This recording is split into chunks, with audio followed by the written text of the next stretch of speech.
కొంచెం డబ్బు కావాలి అంతేనా? విశ్వాసం అనేదే లేని వాళ్ళకి ఎందుకు ఇవ్వాలమ్మా? రా. అర్చనగా నువ్వు నీ ఇంటికి వెళ్ళలేవు, కానీ పావని స్నేహితురాలు గాయత్రీదేవిగా నువ్వు ఆ ఇంటికి ఎప్పుడైనా వెళ్ళొచ్చు.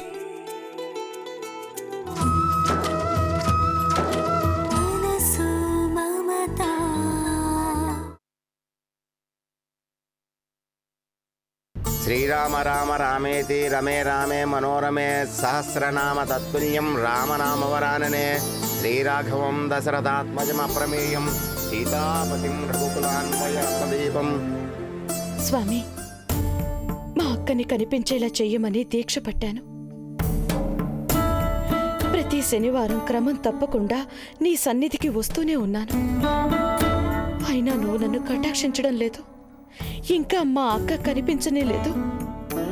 ఏడుకొండలవాడ వెంకట్రమణ, ఇప్పటికైనా ఈ దీనురాల్ని కనికరించు. మా అక్కని నాకు కనిపించేలా చెయ్యి స్వామి. బుద్ధిర్బలం యశోధైర్యం నిర్భయత్వం రోగదాజాడ్యం వాక్పటుత్వం చ హనుమస్మరలభేత్. దుర్వాదిద్వాంతరవే వైష్ణవీంద్యవరేంద్ర శ్రీ రాఘవేంద్ర గురువే నమోత్యందయాళవే. సకలకార్యాభిసిద్ధిరస్తు. అకార మృత్యుహరణం సర్వవ్యాధి నివారణం సర్వపాపత్యహరణం మహావిష్ణుపాదోదకం పావనం సుఖం మనోవాంఛాఫలసిద్ధిరస్తు. దీర్ఘాయుష్మాన్ భవ శుభం భూయాత్. అక్క, సారీ, మా అక్క అనుకున్నాను. నీ అక్కంటే అంతిష్టమా నీకు? ఇష్టం కాదు, ప్రాణం. ఓ అలాగా. మరి ఇంతసేపు ఆ దేవుణ్ణి ఏమని ప్రార్థించావు? మా అక్కని కనిపించేలా చేయమని. కవలలుగా పుట్టినా కలుసుకోకుండానే విడిపోయిన మా ఇద్దరిని ఏనాటికైనా కలపమని. అంటే మీ అక్కెవరో నీకు తెలీదా? నేను మా అక్కని ఒక్కసారి కూడా నా కళ్ళారా చూడనే లేదు. మీరు మా అక్క స్నేహితురాలన్నారు కదా, మా అక్క ఎలా ఉంటుందో నాకు చెప్పరా? నీలాగే అద్దంలోకి చూసుకుంటే నిన్ను నువ్వే చూసుకున్నట్టు ఉండేది. ఉండేదా? అంటే అదే ఉండేదంటే ఇప్పుడు లేదు కదా. నాకు కూడా చెప్పకుండా ఎక్కడికో వెళ్ళిపోయింది కదా. వెళ్ళిపోయింది. మీకు మాకు ఎవ్వరికి ఏమీ చెప్పకుండా మా అక్క ఎక్కడికో దూరంగా వెళ్ళిపోయింది. అందుకే నేను దీక్ష పట్టాను. దీక్ష అంటే? పర్వాలేదు చెప్పు, నేను కూడా మీ అక్కలాంటి దాన్నే కదా. చెప్తాను. మీతో మాట్లాడుతుంటే అచ్చం మా అక్కే నా ఎదురుగా నిలబడి మాట్లాడుతున్నట్టుంది. అయ్యో సూర్య, నేనే మీ అక్కనని ఎలా చెప్పనమ్మా? ఎలా నమ్మించను? చెప్పమ్మా, నీ దీక్ష దేనికోసం? మా అక్క రాక కోసం. ఓ అర్థమైంది. మీ పెళ్లి చేయించింది కూడా మీ అక్కే అన్నావు కదూ. ఎలా సాగుతోంది మీ సంసారం? ఇప్పటిదాకా నేను నా భర్త కేవలం స్నేహితులం మాత్రమే. అంటే మీరు మీ దాంపత్య జీవితాన్ని? ఏ అదంతే.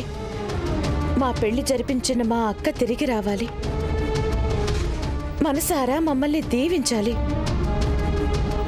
అప్పటిదాకా మేమిద్దరం దూరంగా ఉండాలని నిర్ణయించుకున్నాం. అమ్మా సూర్య, ఏం మాట్లాడుతున్నావు? నువ్వు నీ భర్త ఇలా దూరంగా ఉంటే మీ పెళ్లిని జరిపించిన మీ అక్క నిజంగా సంతోషిస్తుందని అనుకుంటున్నావా? అదంతా నాకు తెలీదు. మా అక్క తిరిగి రావాలి. అప్పుడే నా జీవితంలో అన్ని. అయ్యో, నీకెలా చెప్పాలి? ఈ సంగతి తెలిస్తే మీ అక్క ఎంత బాధపడుతుందో ఆలోచించవా? బాధ? ఆ బాధ మాకు మాత్రం లేదా? అందరూ ఉండి కూడా మా అక్క ఎక్కడో ఒంటరిగా అనాథగా బ్రతుకుతుంటే మేము మాత్రం సంతోషంగా ఉండాలా? వద్దు, అలాంటి సంతోషం నాకొద్దు. సూర్య, నా మాట విను ప్లీజ్. ప్రమాదాల అంచున నిలబడి కూడా మీ అక్క నీ పెళ్లిని జరిపించింది అన్నా. ఎందుకు? నువ్వు సుఖంగా ఉండడం కోసం, పిల్ల పాపలతో ఆనందంగా గడపడం కోసం. నువ్వు నీ భర్తతో అన్యోన్యంగా. దయచేసి ఇంకేం చెప్పకండి. నా సుఖం, సంతోషం, ఆనందం అన్నీ మా అక్క తిరిగొచ్చాకే. అది కాదు సూర్య, నువ్వు మనసారా మీ అక్క రావాలనే కోరుకుంటున్నావు. కానీ తను రావాలనుకున్నా రాలేని పరిస్థితుల్లో ఉందేమో. తను ఎక్కడున్నా మీరు సుఖంగా ఉండాలనే ఆశపడుతుందేమో. నేను కూడా మీ అక్కలాంటి దాన్ని. నా మాట విను. ఇప్పటికైనా నువ్వు నీ భర్త క్షమించండి. ఈ విషయంలో ఇంకెవరు చెప్పినా నా నిర్ణయం మారదు. ఏనాటికైనా మా అక్క తిరిగి వస్తేనే మా జీవితాల్లో సుఖం, సంతోషం, అంతే. ఒకవేళ తను ఎప్పటికీ రాకపోతే నేను నా భర్త ఎప్పటికీ స్నేహితులమే. దంపతులం కాము, కాలేము.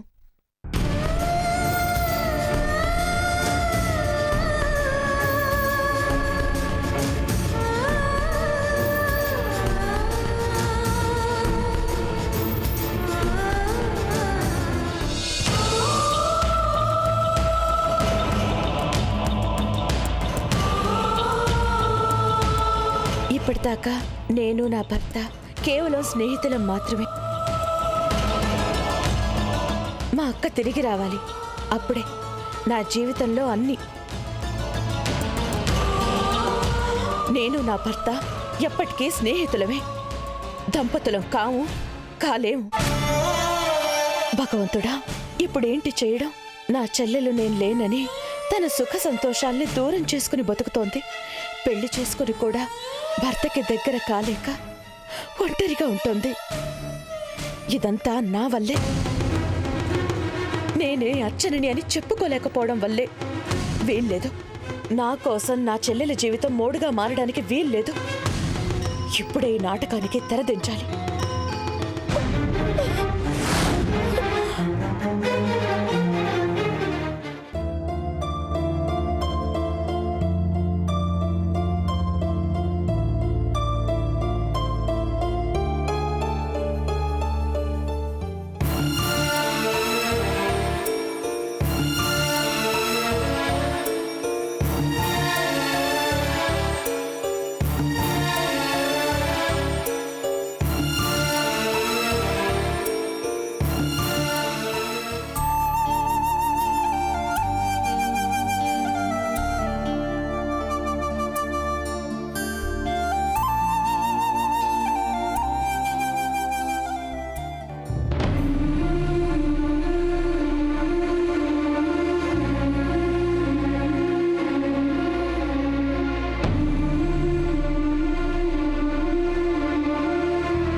తాగు. వద్దు. ఏం పర్వాలేదు, తాగు. కొట్టవుగా. ఒట్టు. ఈ మందు మీదొట్టు, సరేనా? అయితే సరే.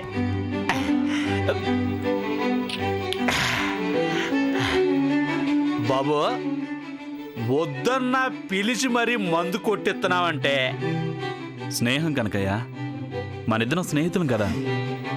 ఈ మాట అన్నావు, బాగుంది. ఇప్పుడు ఇక ధైర్యంగా లాగించేస్తా.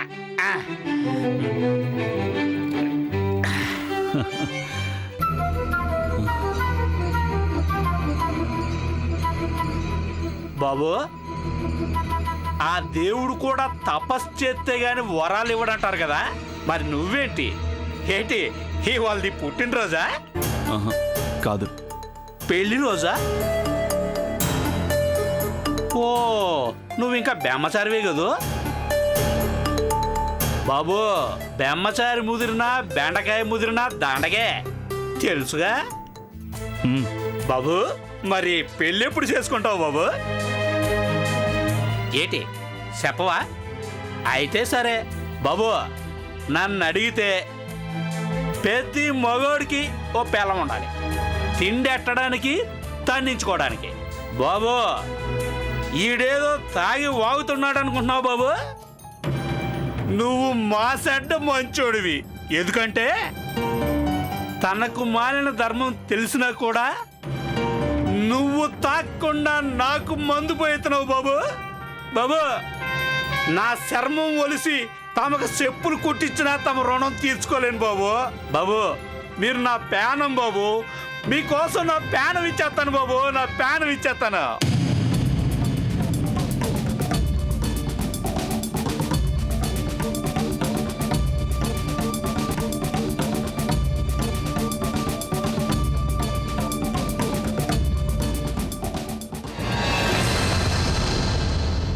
నాలుగు పీకేస్తుంది. అక్కడికి వెళ్ళేలోగా ఒక సీసా ఎత్తేస్తే సమ్మగా ఉంటుంది.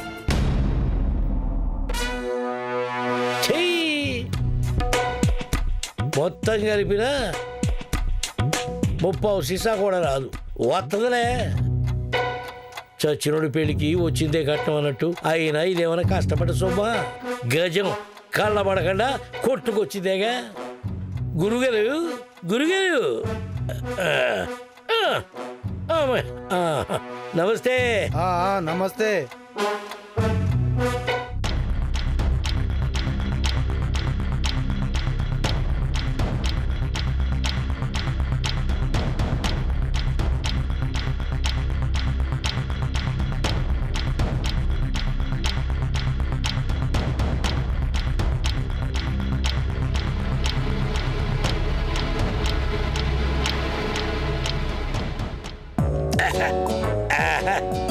దీని సెగదరగా ఈ కళ్ళు తల్లిని పుట్టించిన బ్రహ్మదేవుడికే పద్మశ్రీ ఇవ్వాలి. అరే రిక్షా తొక్కేవాడి దగ్గర నుంచి నాలాంటి జెంటిల్మెన్ వరకు ఈవినింగ్ అవ్వగానే గుర్తుకొచ్చేదే పెళ్ళాం పిల్లలు కాదు, కళ్ళు తల్లి. మరందుకే ప్రజాప్రభుత్వాలు గల్లీ గల్లీకి కళ్ళు పాకలు పెట్టి కళ్ళు తాగండోయ్ బాబో మేం పెట్టే బాధలు మర్చిపోండాయ్, ఓటు మాత్రం మాకే వేయండోయ్ అంటున్నాయి. తల్లి రా తల్లి కలిసిపో.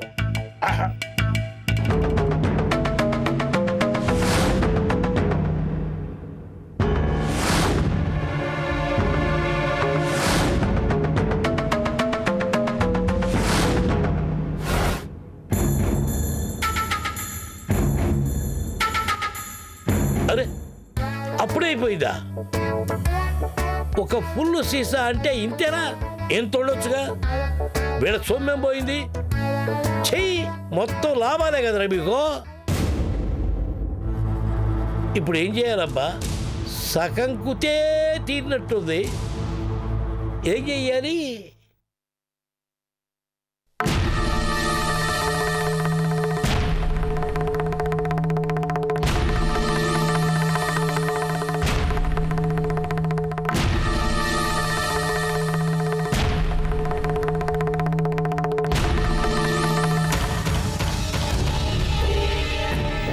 బాబు చెప్పండి బాబు, మీకోసం నన్ను ఏం చేయమంటారు? నేనేం చెప్పినా నిజంగా చేస్తావా? చేస్తావా ఏంటి బాబు? చెప్పడం కాదు బాబు, ఆర్డర్ ఏంటి బాబు, ఆర్డర్ ఏంటి? చెయ్యకపోతే మీ చెప్పించు కొట్టండి అంతే. ఆ, అయితే నేను చెప్పేది విను.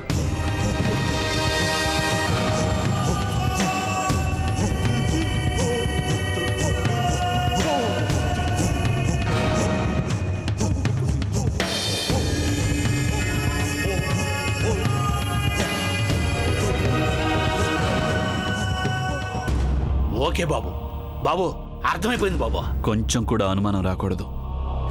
ఏటి బాబు, ఏటి మీ మాటల?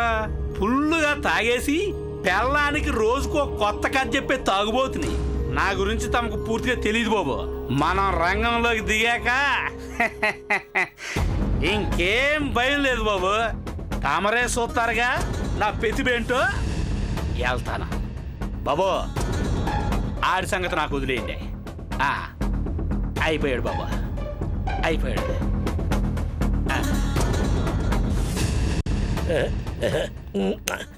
అబ్బా అమృతం, మరి అందుకే జనాలు పడి చచ్చేది.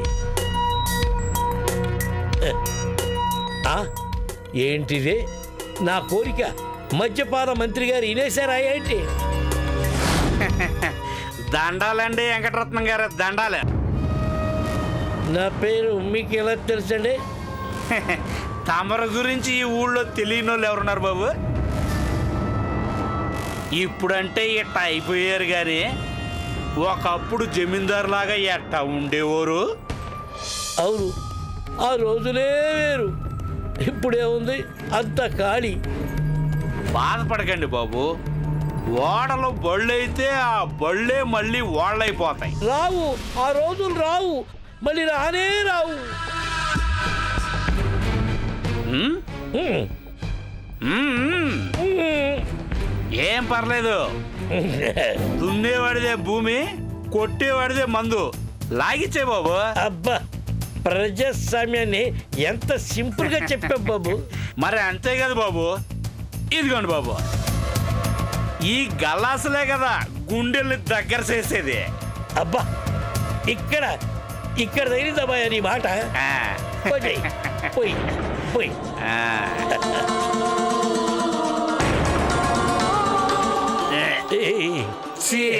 ఇది నువ్వు పట్టుకో బాబు.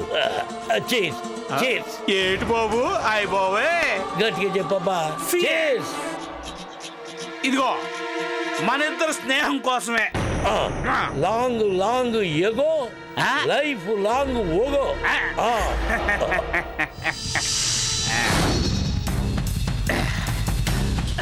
బాబు, తమరికి ఒక్కడే కొడుకు అనుకుంటాను. ఒక్కడే దొంగరాడు. ఏటి బాబు అంత మాట అనేసారు? అది ఏం లేదులే, ఏం లేదు. బాబు, నీ కొడుక్కి పెళ్ళయిందా బాబు? అవలా ఎంకి పెళ్ళి సుబ్బి సావుకు వచ్చిందన్నట్టు నా కొడుకు పెళ్ళి ఇదిగో ఇదిగో నాకి గతి పట్టించింది. ఏటి బాబు అది? టిఫిన్ క్యారేజీయా? టిఫినీ క్యారేజీయే. ఎవరికి? ఇంకెవరికే? నా దొంగ నా కొడుకు.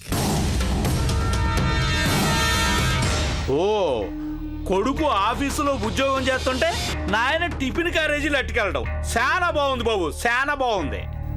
ఏడు బాగుండేది నా బాగుందా? నా కొడుకు శశాంక్ ఆఫీసులో లేడా? బూత్ బంగళాలో ఉన్నాడు. బూత్ బంగ్లాలోనా? ఎందుకు? ఎందుకేంట్రా సన్న చదవా? నువ్వు అడగగానే నేను నా కొడుకు కలిసి నాటకం ఆడుతున్నామని చెప్పేస్తానని. ఈ టిఫినీ క్యారేజీని ఊరు బయట బూత్ బంగళాల్లో దాక్కున్నా నా కొడుకు కోసం తీసుకెళ్తున్నానని చెప్పేస్తాననుకున్నావా? చెప్పను చెప్పను చెప్పనుగా చెప్పను. అరే ఎర్రిబాగులేడు, ఎవడు చెప్పమన్నాడ్రా? నువ్వు చెప్తే నాకేంటి, చెప్పకపోతే నాకేంటి? ఏనాల్సిన వాళ్ళు ఎంటానే ఉన్నారు.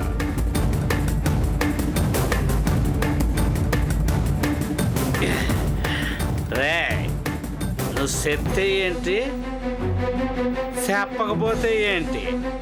ఏనాల్సిన వాళ్ళు ఎంటానే ఉన్నారు, ఎంటానే ఉన్నారు.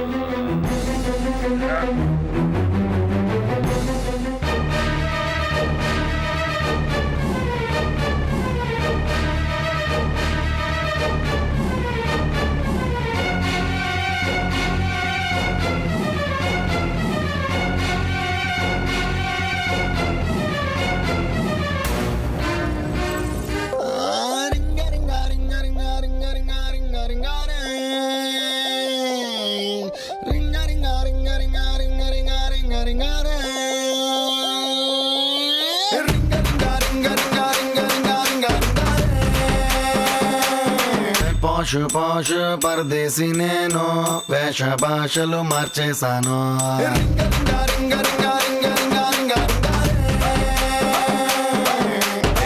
రాయలసీమ రోషాలు చూసి వాషింగ్టన్ వదిలేశాను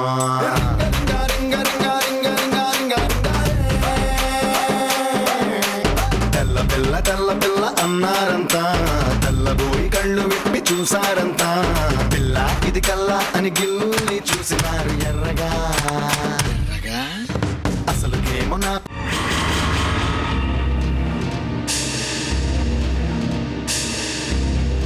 ఎవరు ఎవరది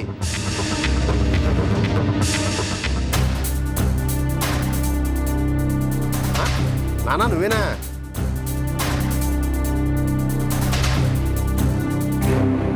ఇంత లేటా